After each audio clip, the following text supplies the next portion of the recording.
Visakha one town లో rowdy షీటర్లు దొంగలు రెచ్చిపోతున్నారా అంటే అవుననే చెప్పాలి.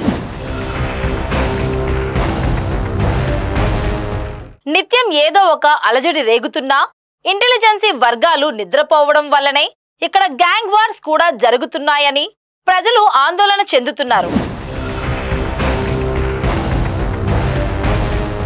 సిటీలో రౌడీ షీటర్లకు స్థానం లేదని పదే పదే చెప్పే సిపి సంఘబ్రత బాగ్చి కాల్పుల ఘటన మీద ప్రజలకు ఏం సమాధానం చెబుతారో చూడాలి.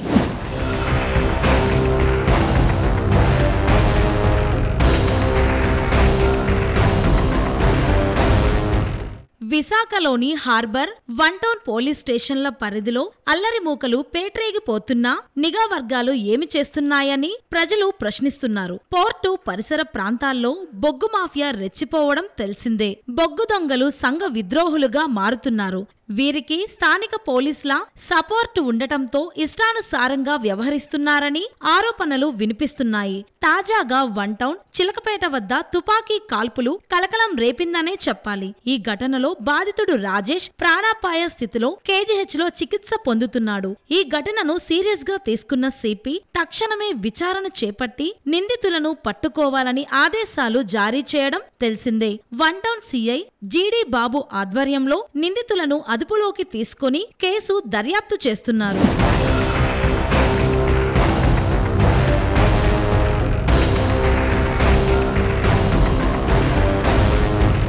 విశాఖ పోర్టులో వీరి అక్రమ బొగ్గు వ్యాపార కార్యకలాపాలు ఆర్థిక లావాదేవీలలో తలెత్తిన వివాదాల కారణంగానే ఈ కాల్పుల ఘటన జరిగినట్లు తెలుస్తుంది. గతంలో హార్బర్ పోలీస్ కానిస్టేబుల్ గా పనిచేసిన నాయుడు తన ఉద్యోగాన్ని సైతం వదిలి పోర్టులో అక్రమ వ్యాపార లావాదేవీలు కొనసాగిస్తూ కోట్లు సంపాదించాడని స్థానిక ప్రజలు చెబుతున్నారు. బాధితుడు చేపల రాజేష్ అలియాస్ మ్యాగ్నెట్ అతనితో చేతులు కలిపి బొగ్గు మాఫియాలో చేరాడు. కొంతకాలంగా దూడ నూకరాజు సహా ఈ ముగ్గురు కలిసి తమ అక్రమ వ్యాపారాన్ని కొనసాగిస్తున్నారు. అయితే ఈ క్రమంలో నూకరాజు నాయుడు కలిసి చేపల రాజేష్ ను పక్కన పెట్టారు. దీంతో చేపల రాజేష్ ఆర్థికంగా నష్టపోయాడు. వీరి ముగ్గురి మధ్య మనస్పర్ధలు తారాస్థాయికి చేరుకున్నాయి. ఘర్షణలకు కూడా దారితీశాయి. దీంతో తప్పనిసరి పరిస్థితుల్లో చేపల రాజేష్ వేరే కుంపటి పెట్టవలసి వచ్చింది.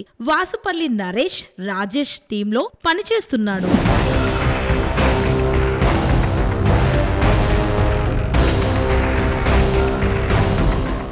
ఇప్పటికే నూకరాజు నాయుడు ఒక గ్యాంగుగా ఏర్పడి పోర్టులో బొగ్గు అక్రమ వ్యాపార లావాదేవీలు కొనసాగిస్తుండగా వీరికి పోటీగా చేపల రాజేష్ మరొక గ్రూపు ఏర్పాటు చేసి తన వ్యాపారాన్ని మొదలుపెట్టాడు.